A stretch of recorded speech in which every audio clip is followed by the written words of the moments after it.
Good afternoon, everyone. I am Emma Toops. I'm the Executive Chair of American Warriors and the facilitator for the Purple Connection. This event is hosted and sponsored by Toops Consulting, LLC. David and I are connectors, coaches, and consultants in Toops Consulting, and we thank you all for being here. Welcome especially to those for which this is your first Purple Connection event. For our new attendees, thank the person who invited you, as they felt that you might benefit or contribute by being part of this community. And to our regulars, it's good to see you again. Here's the event agenda.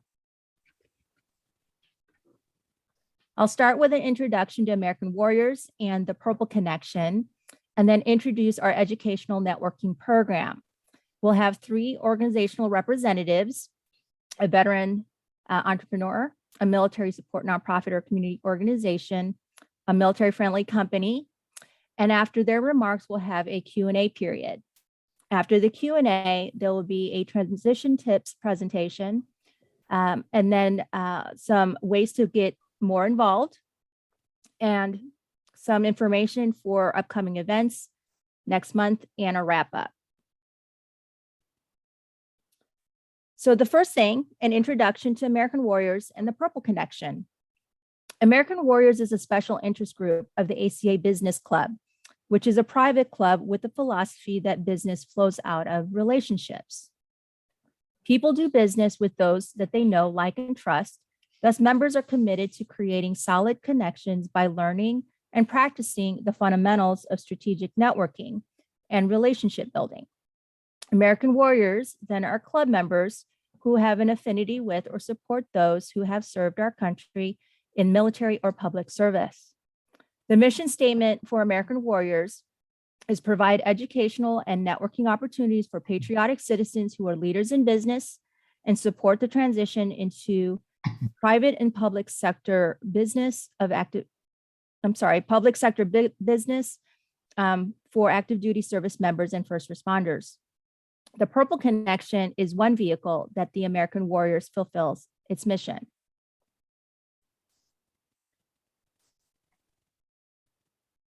The challenges of transitioning from the military is a very well-researched problem. It's evident by the multitude of military support nonprofits and community organizations that provide services to address it. Driving Community Impact was a white paper published in April of 2015 by the IVMF of Syracuse University. It determined after several years of research and thousands of surveys that the leading gap in services was not that there was a lack of services, but there was a lack of connectedness of the services and support. Very often, transitioning people feel a loss of purpose, they feel isolated or misunderstood, or they feel overwhelmed for their need of help, but are disconnected or lack affinity to the people and culture of their new environment.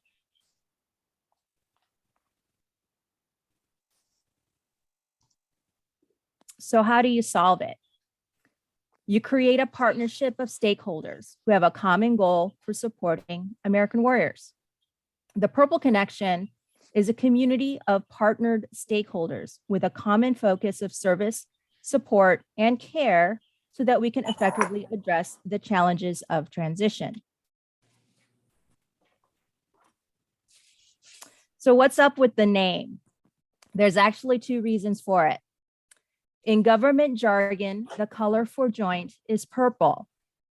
When our military is operating overseas on a deployment, the environment is comprised of a multitude of seemingly disparate entities with various purposes, but they have a common purpose through, someone's mic's open. They have a common purpose through the operation that unites and focuses their effort. TPC is an effort to replicate this type of joint environment to support the American Warrior in transition. Another reason is that when you combine the colors of red and blue, you get purple. In the Purple Connection, we are facilitating the connection of individuals who identify more closely to either the military community or the military support and business community. And when they come together, it's a Purple Connection. Here are the vision and mission of the Purple Connection. We create awareness to enable access and then empower action through collaboration and encouragement to expedite reintegration, support growth and healing, and enable opportunities. We do this by regularly bringing together community experts and facilitating connections through educational networking. Here are the rules of engagement for our panel program and networking. Each participant will have 8 minutes to deliver their remarks. There will be a timer. The time can be stopped short and given back for Q&A specific to themselves or used up entirely by the panelists. However, when the timer goes off, please wrap up and we'll move on to the next presenter. Once each panelist has spoken, there'll be 15 minutes for a Q&A with the community. If you're uncomfortable with public speaking or want to remain anonymous with your question, you can private chat or put it in the public chat and I can ask it for you. Excuse me. Please be succinct in your questions and direct them to a specific panelist or to the community if it's a more general question. If you have a complicated question, you may ask it to discover if the SME, subject matter expert, is in the audience. But if a response would take longer than 2 minutes to address, I'll recommend that you follow up after the event. After the Q&A, there will be 8 minutes for our transition tips speaker, who will provide an educational presentation for paradigm or process shifts or recommended resources that apply to the topic of the day. The topic of the day is human resources. After the presentations, if you have not already, share in the public chat your point of contact information and how you need support or can provide support to the community. The chat will be saved and all attendees will get a cleaned up copy in a future email so you can follow up with each other as you like. I will do event announcements and then wrap up the event. Our first panelist is our veteran entrepreneur. Mary Varela-Spooner is a Navy veteran. She's married to a veteran and has 2 children currently serving the country as well. She is an HR professional and owner of HR Mavis, LLC. Mary, are you on? I am here. Thank you for having me today. I appreciate You're it. welcome. All right, you have 8 minutes for your remarks. So I called Emma today and I was really nervous because I typically, have a jitters when I'm doing public speaking, but and it's been a while for me. So you guys give me some grace today. I'll try not to go too fast or too slow, but I wanted to share a little bit about who I am and what I do. I'm a Navy veteran. I left the Navy in 1998 after 4 years of service with the direct intention of going to college so that I could return as an officer in the Navy. And that was my goal. And I worked on that until 9/11 happened. I had just had my daughter, and that's when everything changed for me. I could not see myself returning to active duty with an infant daughter. And then shortly thereafter had my son. So as you mentioned, I now have a 20-year-old Army soldier MP and a 19-year-old Marine Lance Corporal forward observer. Super proud of my children and I'm grateful for my experience in the career and my husband's experience in the Navy to be able to guide them as they enter into their transition, into their next phase of life. What I do, how I ended up in human resources was really, happenstance. It started all in the Navy. I went in thinking that I was going to gung-ho and be Rosie Riveter and be an aviation mechanic. And I got a really high score in my ASVAB. So I was like, had an arrogance to say like, I can do anything, right? And they said, nope, you can't do that. I said, well, I really want that. And they said, yeah, but you scored really low on that part of the test. So no, you can't do that. What do you want to do? And I said, well, give me something close to being a CPA, because that's what I was familiar with my that's what my dad did. And they don't have them anymore. They're called dispersing clerks. Being a dispersing clerk was the closest thing. And I really became invigorated and engaged with the role. I enjoyed it so much. I was the first person who was doing onboarding. I was supporting people in their travel claims. I was making sure that pay was correct. I was helping spouses of submariners who they were underwater, and this is way before everybody had a cell phone in their back pocket. And I was able to make sure that they had support. So I enjoyed what I did.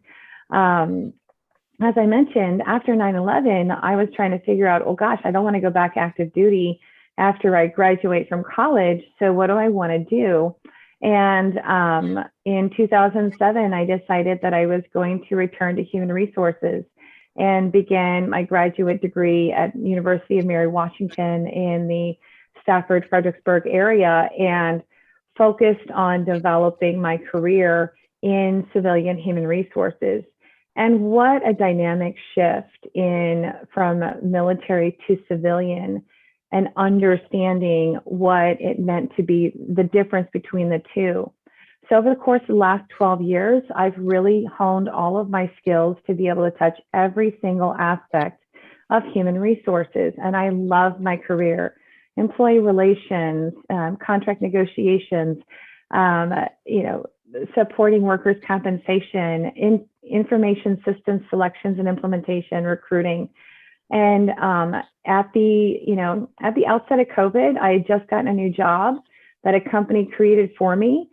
And then COVID happened. So they restructured, and I was trying to figure things out, and decided that I'm not one to sit back and wait for things to happen. And I created my own company a year ago and got my first client a year ago, and have been successfully and progressively building not just my business model, but also my activities and my focus. And recently started working on that 2022 planning to start engaging in government contracting. I love what I do. And as an HR consultant, I provide support to small businesses with what they need to make sure that their HR infrastructure is set up for success, and that they're protecting their risk through their policies and processes, especially government sector contractors that are small businesses that don't understand how much the Department of Labor gets involved under those OFCCP compliance. I've experienced DBA contracts, helping individuals with managing Davis-Bacon contracts and pricing compensation management.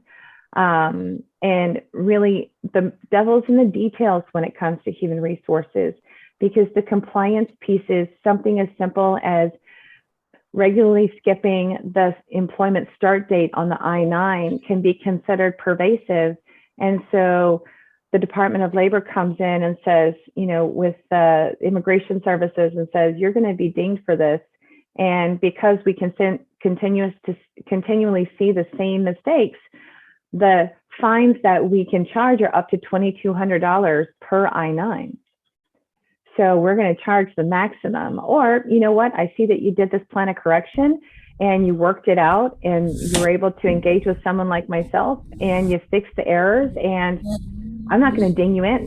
Your dings, you found them, you fixed them, we're good, right? So that's how I help small businesses. I have a basic plan that basically, if you don't want a specific HR person dedicated to you, but you want to have access to that information, you have access to vetted information, vetted templates, vetted employee handbooks, and then you also have emergency contacts. So if you're not sure and you want to do a termination, you want to make sure somebody's reviewing your termination letters, I'm here for you. And if I'm not available, you have somebody responding within 24 to 48 hours.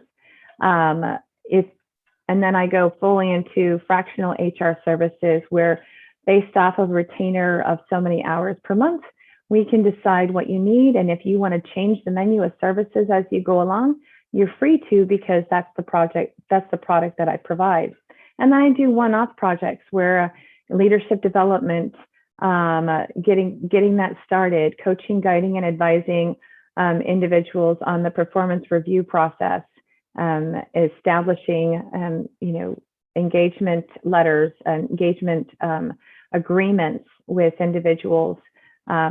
Just recently vetted a PEO for one of my clients with a Canadian company because they want to expand into to Canada. And in Canada, the rules are just so different. I do operate nationally, and I do have clients that are looking to expand. And so they call me up and they say, what does employment look like in Hawaii? And I say, it's a nightmare. You're going to have to increase your wrap rate by at least 1 point per person because you've got all of the expenses for employment in Hawaii are, you think California's bad? Go to Hawaii. And as an employer, what I wanted to do is I wanted to create a company where I could start hiring veterans and spouses, especially military spouses. The consistency and the continuity of employment as a military spouse is a struggle when you're following your service member from location to location. And my model is an all virtual model. And I want to set up my employees to be able to provide the best support to work within their flexible schedules. And I've created my roles to make sure that somebody can be a phone operator, or somebody cannot be on the phone at all ever and just be processing, documentation and managing payroll. Mary, the yes. timer has gone off. Please wrap up. Okay. And so thank you so much for having me. I am available at www.hrmavis.com. All right. Very good. Thank you so much. That was so informative. Love this story for how you became an entrepreneur. All right. Our next panelist is our community organization representative. Erica Lee is the program manager of our local Hiring Our Heroes program, which is through the Chamber of Commerce, and it allows currently serving military to access corporate fellowship opportunities in their last 6 months of service. Erica, are you here? I am. Hi, Emma. Hi. Hi, everyone. Emma, thank you for inviting me here today. You're welcome. You have 8 minutes. Awesome. So again, my name is Erica Lee, and I am the Hiring Our Heroes program manager for the Fort Leavenworth and Kansas City area. I also cover down for, Oklahoma, all of Kansas, Nebraska, South Dakota, and North Dakota. What that means is that every military installation in that region I assist with, and anybody in the country that's looking to retire or separate and finally set some roots in that region, in my region, then I assist them with connecting them to local host companies. So Hiring Our Heroes is a DoD SkillBridge approved program that assists transitioning service members with their soft landing. So, how do we do this? We start with an application process.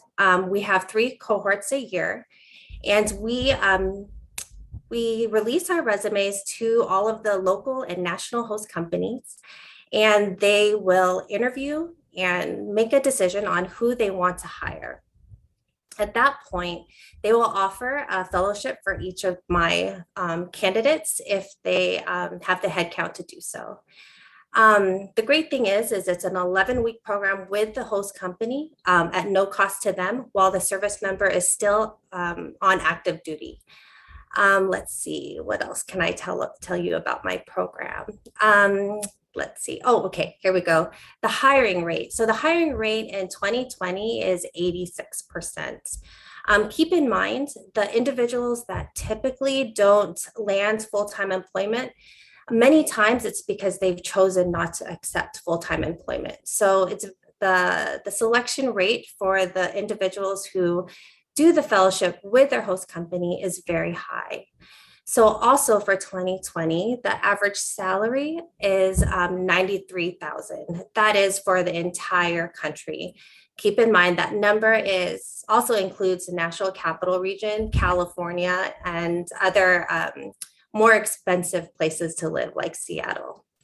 For 2021, I'm happy to announce that it might be, our average will be well over $100,000 a year after placing service members with their host companies, the offers they get. What our organization offers is that soft landing and hands-on experience, on-the-job training before even leaving the military. We also provide professional training and career development every Friday during the cohort. During our weekly huddles, we bring in subject matter experts from different industries and different companies, from our sponsor companies, to talk about key things like salary negotiations. Let's see, what else do we talk about?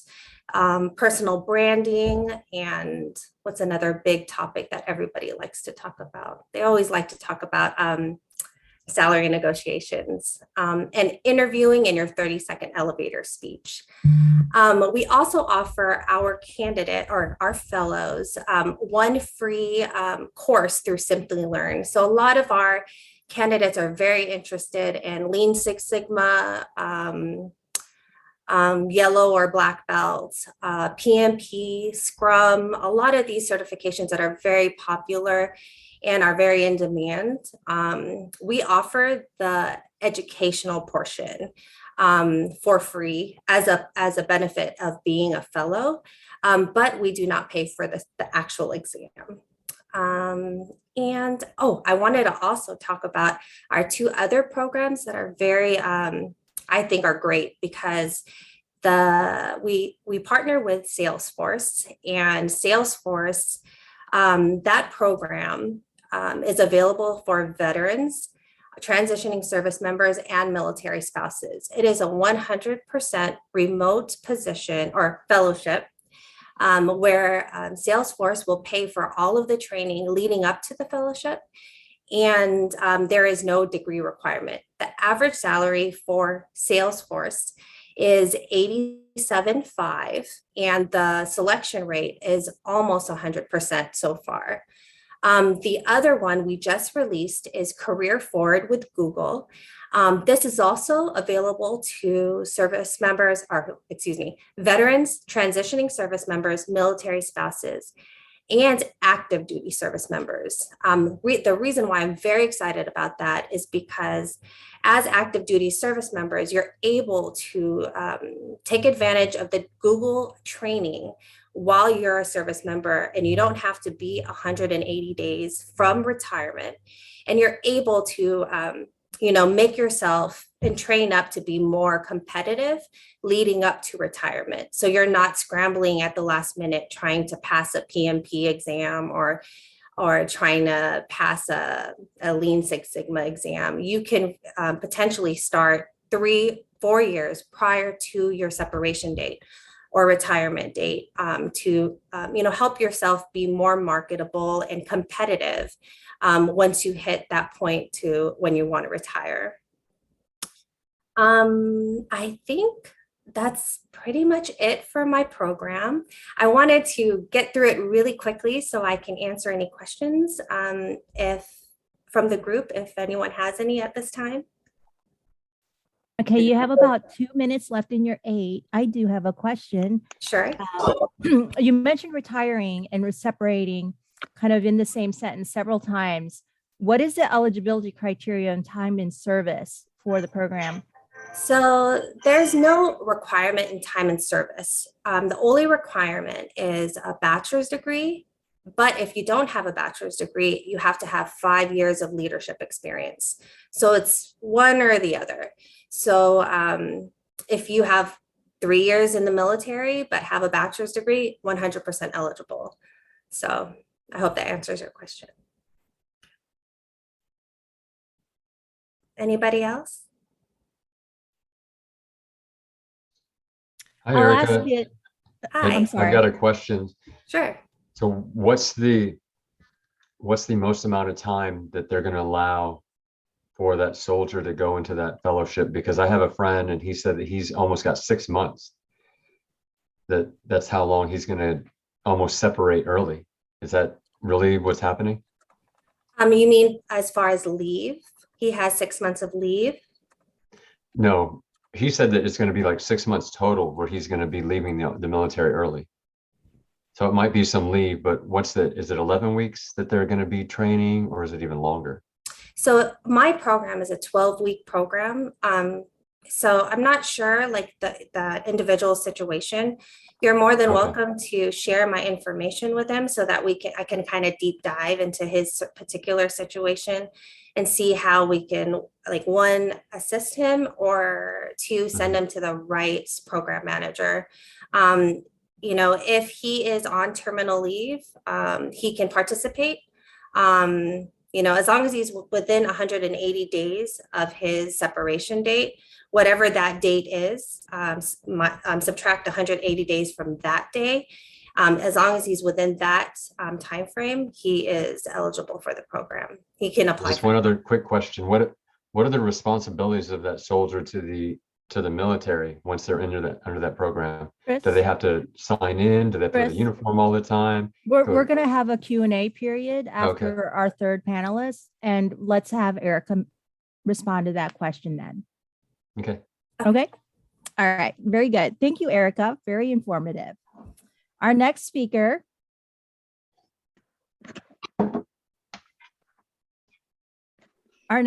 is representing our military-friendly company.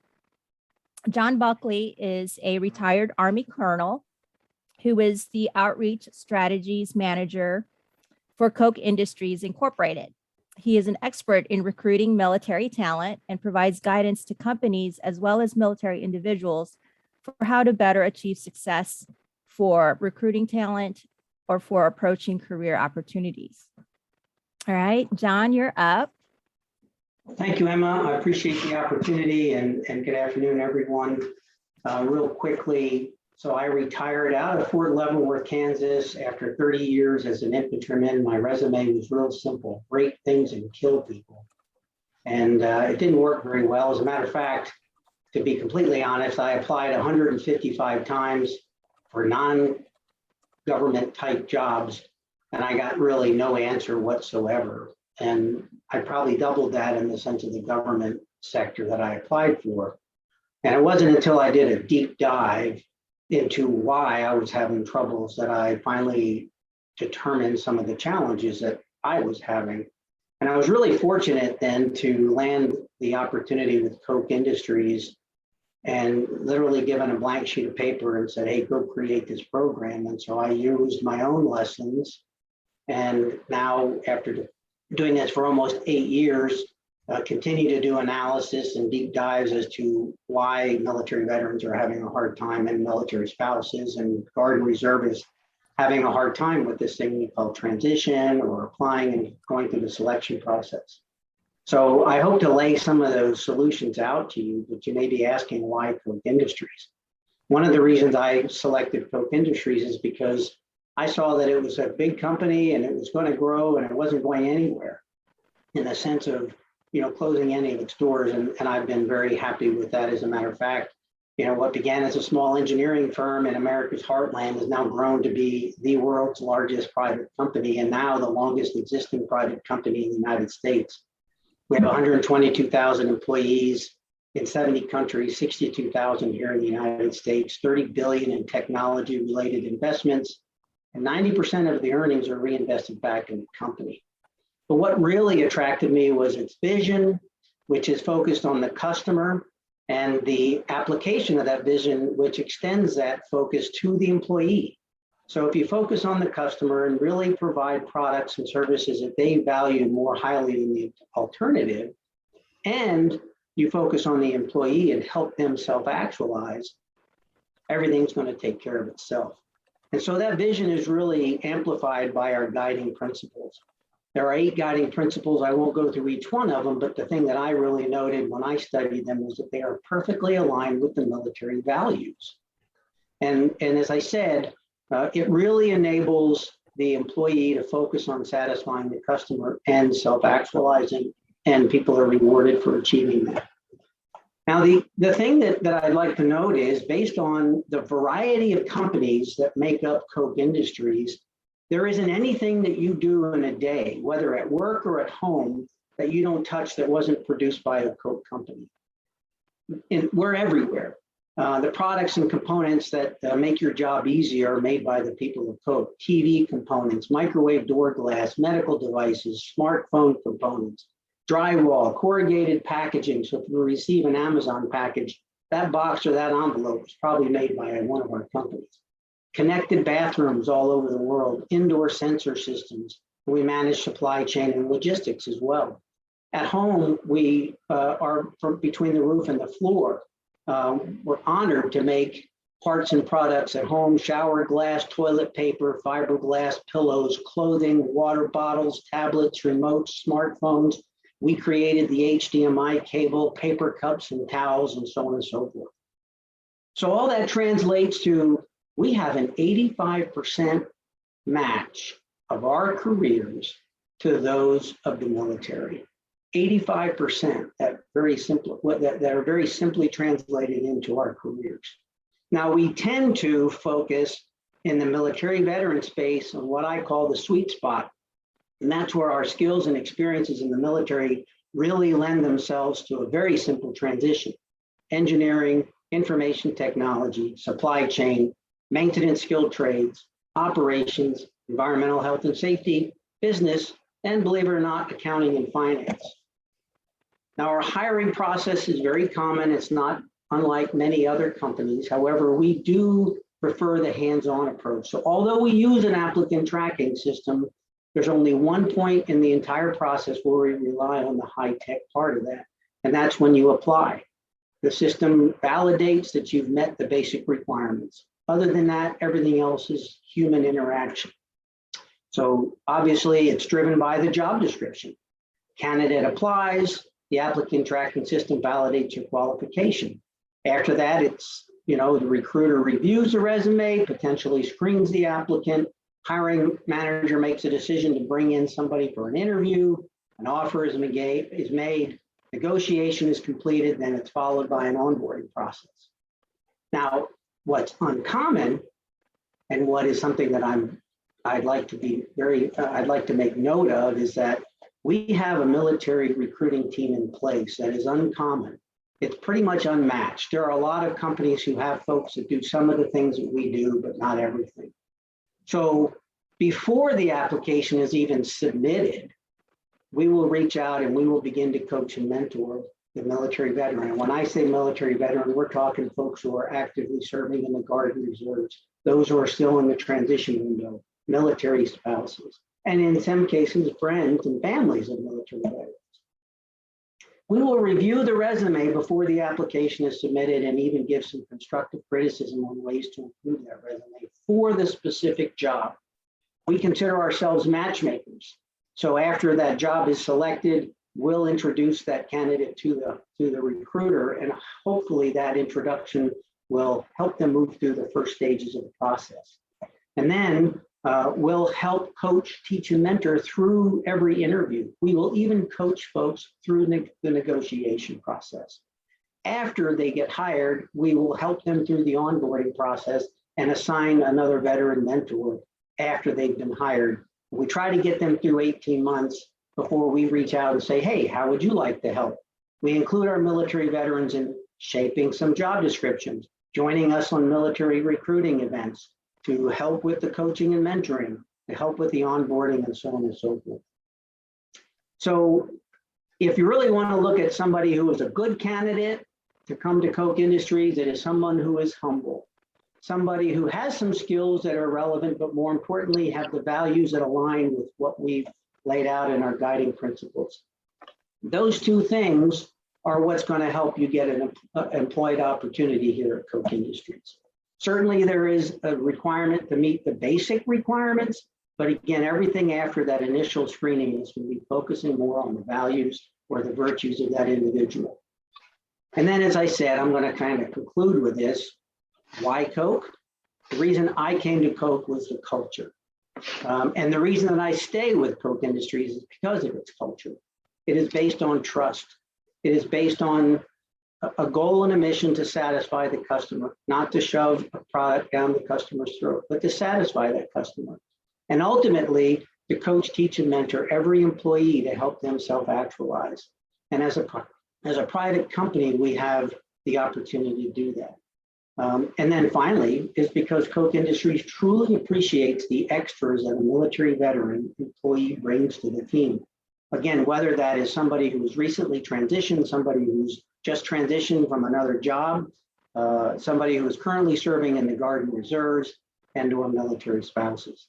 And even speaking to the folks who are actively serving in the Guard and Reserves, we've created some very aggressive programs to ensure that they are taken care of when activated, whether it's state or federal activation. So I'm going to conclude with that. I'm not sure how much time I have left, but if I can at least take one question, I'd be happy to. Well, actually, the timer has gone off, but we Okay. are at the Q&A portion of the meeting. So I'm setting a 15-minute timer, and we're going to have an open Q&A. Take advantage of our expert panelists for questions specific to their organizations and expertise in HR, but we're also open to receive general questions to the community. We have a community of experts here as well as people in transition. So I know we have two people prior to now who had questions. So let me call on Richard Kelleher, who had a question during Erica's remarks. Oh, wait a minute. He's not at his desk.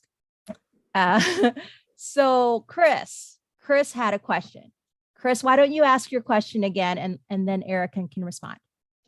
You know, someone actually answered the question in the chat, so I don't need that question answered. But I do have a different question for generally everyone, because I'm in marketing and advertising, and right now hiring is a hot topic. So I was wondering if anyone is advertising and what they're doing, any of your organizations or any of the spokespeople here, are you advertising actively, and what are you doing that's successful? So John or Erica, if you could answer that. Yeah, we're advertising quite extensively. We partner with several nationwide periodicals that cater to the military veteran. We also do geo locating. We do a lot of local types of advertising, because for some of the manufacturing requirements that we have, we need local folks. We do advertising of specific needs and opportunities nationwide across many social media platforms. We have a very robust marketing campaign that's specifically focused on the military veteran. Okay, great. Erica, is there anything that you know that you're doing? Like Yes. advertising that works? So I'm not a part of it, but we have a comms department that takes care of that. But a lot of our advertisement goes through our sponsors. So I'm not sure if anyone has seen our Toyota commercial that we have with HOH. Toyota is a sponsor, they're a big sponsor for us, for HOH, and our commercial was on, I think, for either Monday Night Football or I think either on Sunday. That's what I've been told. I missed it, but we are actively doing our advertisement through our sponsors, as well as, basic social media stuff and any like local grassroots outreach that all of us program managers can do. A lot of grassroots stuff. Yeah, since we're a nonprofit. Yeah, you're the grassroots person, and your corporate team maybe behind the scenes doing more of the heavier lifting with the marketing, the traditional stuff, the TV, Yep. radio. And John, it sounds like the same with you. You're sourcing, just marketing people from all over the country, because you're just hiring all over the place.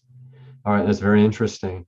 As one of the challenges that my clients has is they have the product, they have the services, they don't have the people. They really don't have the people. So we're trying to figure out what's successful, especially with hiring veterans, because they would prefer that. And obviously, when I got out, almost any job I applied for, if there was 20 people and I was the only veteran, I got it. It's just people want that veteran experience if you're in the running. All So right. Thank for you, that answer. Chris. Thank you, Chris, for your question. Richard, you're back to your desk and you had a question. Go ahead and ask your question. Yeah, this is Rich Kelleher. I'm the Campus Center Director at Park University in Independence. I'm retired Air Force Master Sergeant. I was Education Training Manager at Whiteman when I retired. Eric and Lee, I had a question for you. Can you elaborate more on the Salesforce opportunity you were talking about? Yes, so Salesforce has partnered with us, and we have a program manager that's dedicated to running that program that is available to veterans, military spouses, and transitioning service members. They basically provide all the training leading up to it, and all the training leading up to the different positions that are available for that fellowship. And you have to be complete with those trainings prior to the fellowship to be eligible to start the fellowship. Am I sparking is there anything else you'd like to know about it? Maybe the information on the program manager for it, or I'm not sure what you're looking for as far as information, like who it's available to, or. Yeah, Rich, no, what specifically is it that you want to know? what she talked about in the very first couple sentences sufficed the information I was looking for. Basically, Awesome. just kind of a basic rundown on that. You guys are invited to come out to the Independence campus and use our facilities if you ever wanted to meet out here or anything like that. Emma's been out here a couple times. Emma, I'm glad to see the program going so well. I knew anything she touches turns to gold. So glad to see this still going, really running strong. I checked out the website, it's very impressive. The Independence Campus Center here, we have some meeting rooms and stuff like that, no charge. So Emma, if you ever want to coordinate something out through here, you know how to reach me. Oh, sure. Absolutely. You've got a great venue. Yep. Okay. I've There's got to a hop off. question. I'll see y'all later. I got to go set up a class tonight, but you guys are All doing right. great. Thank Glad to you see for everybody. coming. Bye. Thank you for being here. There's a question in the chat from Marvin. He asked about veterans training in Salesforce certification, mostly commercial, industrial, and is it only for recently discharged vets? No, it's not only for recently discharged. It's for any veterans. As long as you're a veteran, and I believe they will request a way to prove your service. I'm not sure how they do it, but after you complete that process, you can apply for the program and start your training right then and there. It typically takes an individual anywhere from a month to 3 to 4 months to complete the training leading up to it, depending on the position that you're looking to be considered for. If you want more information on Salesforce, I can absolutely send you my quick rundown on what it's about and who to contact and how to apply. So I'll go ahead and my information's in the chat, but I'll add it again right here. Very good. Very good. I have a question for Mary. Mary, so you provide HR services in all the different HR functions. Do you have a sweet spot target client as far as size of a business? Do you work with startup entrepreneurs who don't know yet how to do the writing of a vacancy announcement or going through the hiring process other than just talking to people, or folks who maybe have some workforce engagement issues or whatnot? I mean, what is it that you prefer or tend to work with? My sweet spot is those companies that are from startup, one non-family member employee, to 50, because I like to make sure that I'm helping. The HR infrastructure is fundamental, and there's a lot of laws and regulations that come along with your employee headcount. So we don't talk about revenues in HR, we talk about how many people we have. And those laws vary, right? And the headcount for the laws vary. So helping organizations from like 1 to 11 understand their compliance under wage and hour, their compliance under the for the I-9 documentation, and all the way up to those companies that are now engaging with ADA regulations and FMLA, pre-FMLA work, because it takes about 6 months to a year, depending on what system or process you're trying to develop and the size of the organization. So getting it in place in advance is really important. So I do like those startups and up to 50 employees. Okay.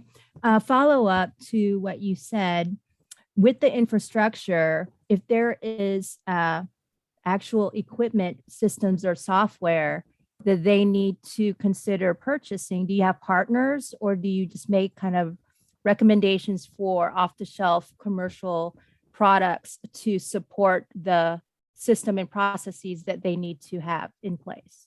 I have my own system, and so if they want to use my system, I can support them with that, or I can help them do the selection process, because I have been involved in several HRIS systems throughout my career, all the way from your general boxed system like ADP through to your more customizable, used to be called Lawson, but now it's been, evolved into UKG.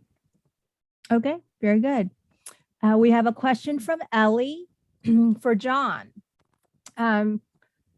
Essentially, several questions as far as how you were able to connect to your position in Koch. What was kind of your timeline in transition? What did you do that was the most effective for kind of pinpointing what it was you wanted to do? Well, I laid out a lot of the things that I've done and simplified the tips and tricks, if you will, in a transition guide that I included the link in the chat. That might be a good place to go beyond what I'm going to say, but simply put, what I finally did is I learned how a resume is used in the selection process. And I didn't put everything into the resume in the sense of all my effort, because that only opens a door to a phone call. I discovered that it's a very, very short-sighted process, and you can't sell yourself for potential through the resume, because they're not going to look for it. They're only looking to fill a hole. They want a perfect hole, and you've got to show them that you've got that tool to fill that perfect hole. Beyond that, then the interviews where you can show your potential. But I didn't understand that. I don't think a lot of military folks believe that or understand that. So that was probably one of the things, but I think the most effective thing I did was what I call information. When I started to find people who were working in the career fields that I was interested in pursuing and asking them what made them so successful, I was able to kind of figure that out. Through that process, I was able to eliminate some of the career fields I thought I wanted to pursue and narrow it down to something more manageable. And then from that, it also gave me a real strength. I almost moved into a bilingual status. I could speak military and I could speak civilian. And so now I'm bilingual, by the way. So it really helped me do that and helped me shape my career in a sense of what's the right entry point. So I would say really is understanding the process, really how it works. But more importantly, I think that informational interviewing is something that I would absolutely recommend that everybody attempts to do to shape their efforts in transition. Whether you're a military veteran, Guard reservist, or even a spouse, I think that's anybody really is, what is it that you want to do? That's the best way to do it. Right. All right. There was another question for Mary. It was about your transition, similar to the question that John just answered, as far as how long did it take you to kind of pinpoint after your separation to the career that you found your purpose and passion? Date to date, it was almost 10 years before I figured out this is what I wanted to be when I grew up. And I had done some things in intermixed, benefits, insurance. And then in 2007, when trying to do sales was practically impossible for benefits, I decided to go back because I loved what I did when I was in the Navy. And like John, I started reaching out to people and saying, like, what does it take to be an HR professional, in the civilian community? Because my military experience was different than the civilian requirements. And so I share my story that I was very humble and I was very hungry, and I took a career step backwards, but I pursued and became an HR assistant, but pursued that role with all of my energy and was quickly promoted from there. So I started working in a hospital I started my master's degree in 2009, and by May 2010, I was working in human resources. And then, over the last 10, 11 years, I've been really like honing my skills. I want to touch on something John said real quick. I've been the recruiter, and John hit the nail on the head. Sometimes, depending on the season and depending on like the ebb and flow of the job market, I could easily have 800 applications for one position. And when I was working early in recruiting, it was that feel is that I had too many. I was very overwhelmed with applications. And so focusing your resume to speak to the skills and experience that I've put on that job description, it's really important, because the people who want to throw spaghetti at the wall, my applicant tracking system now can watch you and see how many times and how many positions you've applied for. And so I don't know how serious you are about this career. If you're looking for a job, that doesn't, I don't want to employ people who just want a job. I want to employ people who want to work for my company. And so I know those individuals are going to focus on the job description that I provided. And sometimes it does mean recrafting your resume for each job that you apply for. And so I love the fact that, John, that you guys do resume feedback. And not every single word needs to be put in there. And that's the difference between a government resume and a civilian resume. I tell people it's the saddest thing. You've got 15 seconds from the point that I click on your name to get my interest, and that's it. Before I put you into the maybe pile, right? You got 15 seconds sometimes, so go. And that first quarter of the page is the most important. And your skills and abilities and your fit are the first things that I'm looking at. And all of the details, I'll find out later. Sure. Okay, we are at the end of our Q&A period. So let's move on to the next part of the program. The next part of the program is our transition tips. So thank you for our panelists and those who ask questions. Excuse me. Today, I am the transition tips speaker. You all know who I am. I am Emma Toops. My business is Toops Consulting. However, what you may not know is what I actually do. I am a transition coach, a strengths profile practitioner, contract teacher, and HR consultant. And all of it is all about helping students and adults eliminate wasted time and effort when in transition in life, school, career, or business. In today's transition tips, I'm going to offer you a paradigm for solving the transition puzzle. That it's actually an analogy to a jigsaw puzzle. It's a thought process that allows you to be more intentional and effective in getting to what's next by giving you a focus on an outcome, knowing yourself, and acknowledging the space in which you show up. So, excuse me. I've lost my notes. Just a second. For most people, the picture of a jigsaw puzzle is what attracts them to choose it over another. It's usually something that is familiar, sentimental, aspirational, or interesting to some degree. But in any case, there's an emotional appeal for whatever it is that you select. Other selection criteria might include the level of difficulty, whether or not you're going to be doing it with other people, how much time do you want to spend on it, and the reason for doing it. Do you want to do it for fun? You want a challenge? You want to spend time with others, and those sort of criteria. A puzzle with a picture is easier to solve because it gives you some reference points for where the pieces might fit. A puzzle without a picture might be by design because you want an adventure, you're trying to solve a mystery, you want that extra challenge. Puzzles with no pictures take longer. They have no reference points until you get parts of it completed, and there's a lot more potential for you to be frustrated or to give up on it. So in a transition puzzle, do you have a picture of what that looks like when it's completed? What does it look like? What does it feel like when you get there? Who is helping you solve it?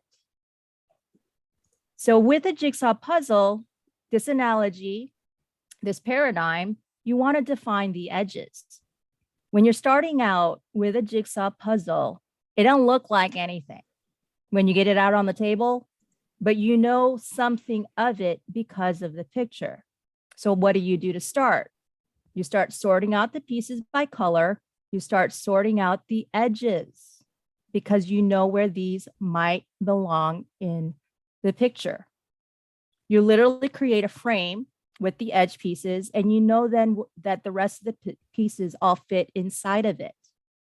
With a transition puzzle, you have to define the edges so that you can discern whether pieces you encounter in your transition, which might be people, advice, information, or resources, do they actually fit or do they not fit in this picture of yours? Is it actually progressing you to the outcome of a completed picture? If you don't have the edges defined, everything's a good idea. Every piece of advice is good. Every opportunity is, oh, let me check that out. Everything sounds interesting and you're literally not focused and you waste a lot of time. In a transition puzzle, two edges of your picture frame are focused on you. The other two edges are focused on the environment. So the first edge that you define is, who are you? Your personal identity. What do you have to offer of value to others? What is your overall talent based on your skills, experience, capabilities, your values? You have to conduct a personal assets and capabilities inventory. Stuff that you can control and things that you can apply. You have control over it or have influence to apply it. What of all of that do you actually want to deliver in work that you perform? The results, the outcomes, the impact, things that you can promise with confidence and drive.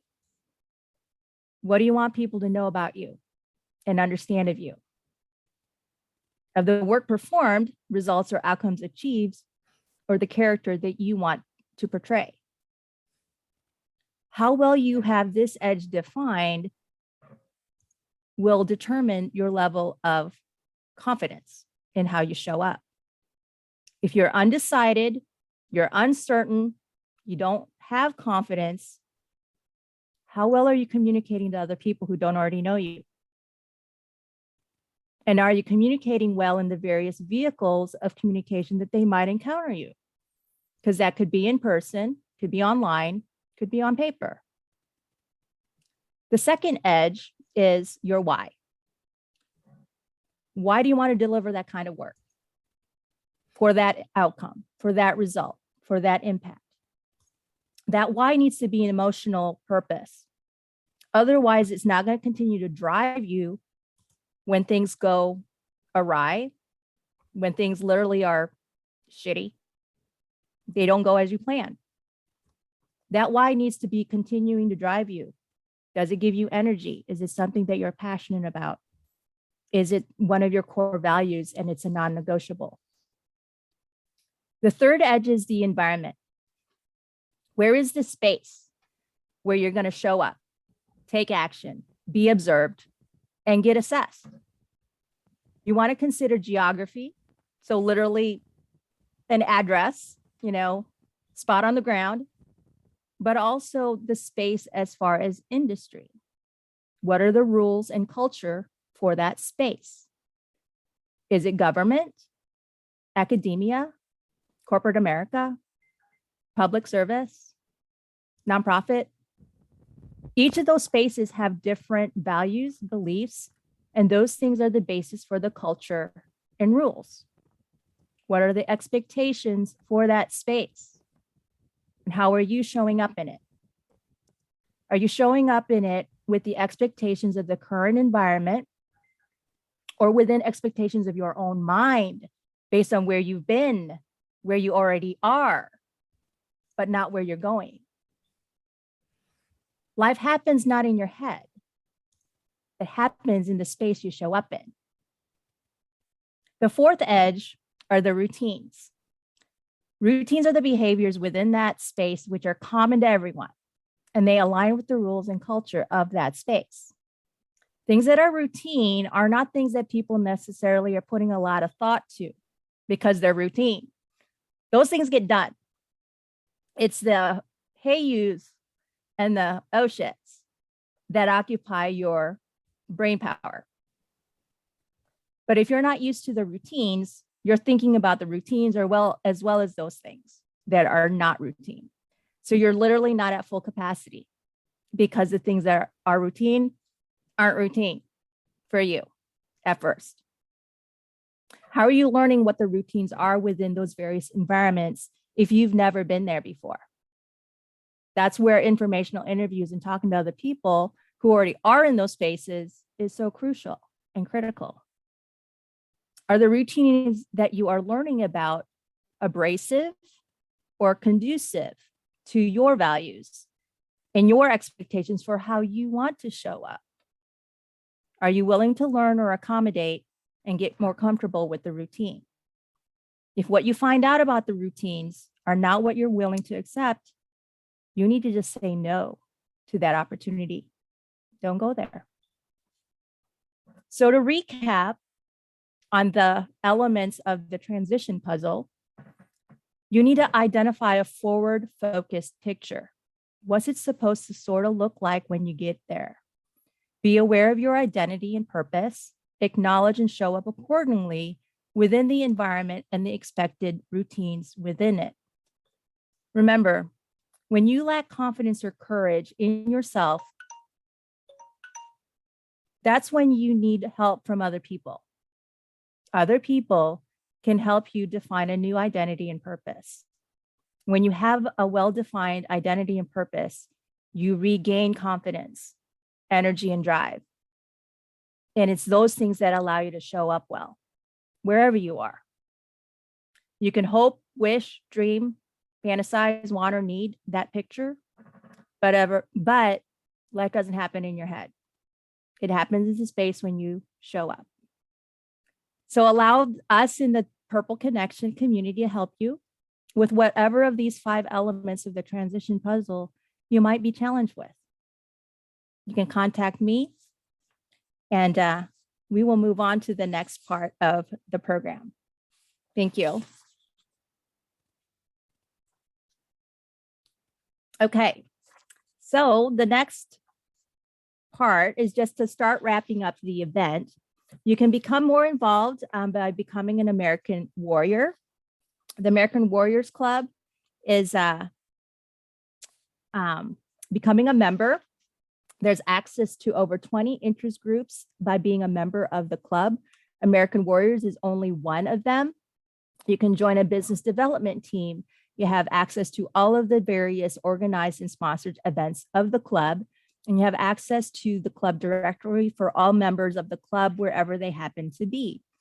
We have locations outside of the metro in other states and also even overseas.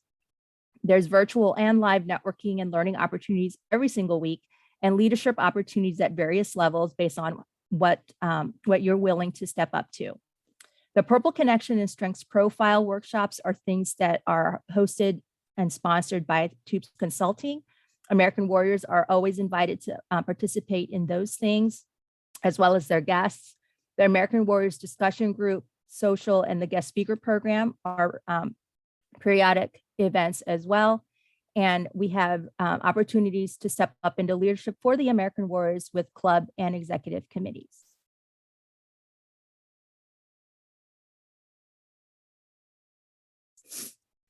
So future events, there is no American Warriors discussion group meeting this month because it's next week. It's the fourth Thursday of the month, which is a holiday.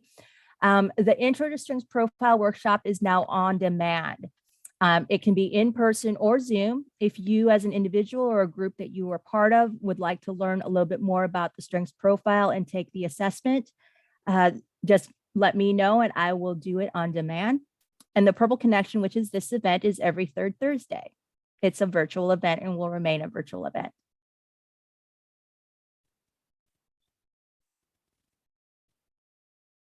So next month, there is not going to be a panel program, but we are still going to have a Purple Connection event. Show up and be prepared to participate in a Get to Know Me networking event. We're going to have 3 fun facts, can be about you or your business. Fudge one of the facts because the Get to Know Me activity is going to be 2 truths and 1 lie. The community will try to guess out the lie. If someone already knows it, please don't out it and spoil the fun. I will call on everyone to share their 3 fun facts. No wallflowers in December. It'll be a great opportunity for those who have not been on the panel to speak, for others to know who you are, especially if you're a regular. We want to know more about who is part of the community. So contact me if there's anything that might have been missed during the program. If there is someone in the audience that you want to connect with and didn't share in the public chat, I will have access to their contact information through their registration. But for anything that you're wanting to share, go ahead and put it in the chat channel. It will get shared with everyone. But for those who have questions that weren't available through the chat or in the program, contact me.